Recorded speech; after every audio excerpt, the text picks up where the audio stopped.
It's been 10 months now since the line between Sydenham and Bankstown was closed, allegedly at the time for 12 months, to convert from driver-operated trains to driverless metros as part of the Metro North West and Bankstown Line. With the line west of Bankstown continuing to operate Sydney trains as part of the newly created T6 Lidcombe Bankstown Line, at the time of closure, 8-car trains were able to stop at Bankstown Railway Station. But immediately after the T3 closure, the eastern half of the station was demolished to make way for the new station buildings to the east and the new metro station entrance. So then, only 4-car trains could operate between Lidcombe and Bankstown. And the Lidcombe and Bankstown line was closed for 9 weeks during April, May and June 2025, and just this week it reopened, with the station again able to handle trains back to 8 cars, as this station has been extended westwards. In this video, we'll take a look at the former station and now what it looks like today. I'm Marty and welcome to Backtracks. You can see here how the T3 in orange will soon become the metro on the eastern side of Bankstown, and that they've created a brand new Lidcombe and Bankstown line numbered T6 and coloured brown. The Bankstown line has a pretty rich history, opening in a number of stages. Belmore was the original terminus until 1909, and then the line was extended to Bankstown on April 14, 1909. And this is what the station looked like during the last week of operation of the former T3 line, walking past the original station building and along the part of the platform that has now since been demolished. And how long was this bit of the station? Well, glad you asked, because I actually measured it using Google Maps, and it's about 53 metres. And I keep saying that they demolished about 4 car lengths of station, but just doing the maths, that's only about 2.5 car lengths were removed. So I assume an equal number of car lengths were added at the other end. While some recently have said that progress on the line has been very slow, you can't say that for October last year, where very quickly after the line was closed, that part of the station was demolished and work had already started on building the foundations for the new Sydney trains and Sydney Metro buildings.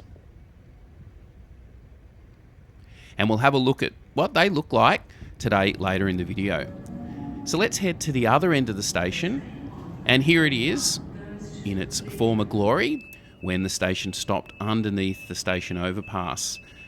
Now, the footage you're seeing now was recorded in April 2025 when I took a ride along the T6 line. And this bit here is exactly where the new station platform has now been built.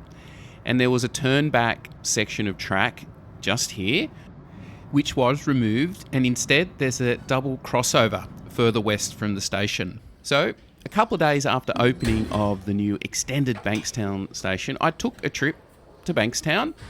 I would have liked to have done it on the first day, but work commitments got in the way, and then we had that bomb cyclone. So once that had all passed, I walked down onto the platform, and for all intents and purposes, this part looks exactly the same. But as we already know, the whole station surface was removed, and then brand new platform surface was put down. Some say bitumen, but most people say asphalt. You can see here now where it used to stop under the overpass. The station has now been extended up probably around 53 metres, if I'm going to guess, to now make the station able to handle 8-car sets again. And they've done a pretty good job, not that I'm any judge. It does feel like the station has been like this forever. And I remember when I first visited the station, realising they were going to extend the platform, I couldn't work out how they'd actually fit it, but they did. And here you can now see the crossover being built to the western end of the station. And workers continued to put finishing touches onto the line, even as the first train I saw rolled into the platform. And after all that work to extend it to 8 cars, guess what? It was still a 4-car set running. But I understand that the 4-car sets will generally be the mainstay of the T6 line, and the station being extended to 8 is more for operational needs of the network. For example, if during disruptions or some sort of event they can run 8-car trains from the main suburban network still into Bankstown. And just before the station reopened, I also took a visit to Bankstown, and you can see here they've done quite a bit of work on the surface of the station, basically removing all the seats and all the amenities, and they resurfaced it here with new asphalt. I think maybe the same chairs, but just been refurbed, looking all pretty fresh, but basically not too dissimilar to what it used to look like before it was renovated. I'm sure regular punters wouldn't even realise that there'd been a change. So a station that used to be able to handle 8 cars went down to 4 cars, and now, after a couple of months, is back, proudly displaying a number 8 on the platform surface.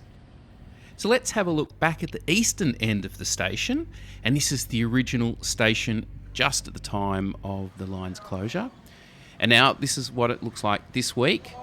Nicely cleaned and updated and reopened, and that will be the main thoroughfare between the old station and then the new station concourse. And now with the station platform reopened, I was able to peek over the fence to see work inside the Sydney Trains building on the eastern side of the station.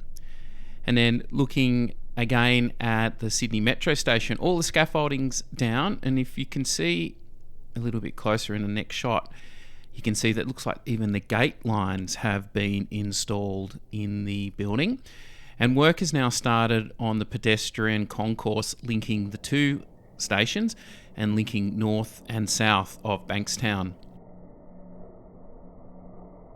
Pretty much the outside of both buildings look like they have been completed, with a lot of internal fit out continuing. You can see the glass windows on the Sydney Metro building on the left hand side of screen. And here's another shot I took at evening, clearly seeing those gate lines I was mentioning, and work continuing pretty much morning, noon and night from what I can tell on both stations. So there you have it, the story of an old train line that's been closed twice in the last 12 months, went from 8 cars to a 4-car platform and back to an 8-car platform. But now, hopefully, for commuters using the Bankstown to Lidcombe line, that is all the closures for you for the next little while. Hey, thanks again for watching as always. And if you haven't liked and subscribed, please do if you want to. And we'll see you another time on BACKTRACKS.Trains, when we'll take another look at the continuing developments of the Sydney Metro system. Thanks, and see you next time.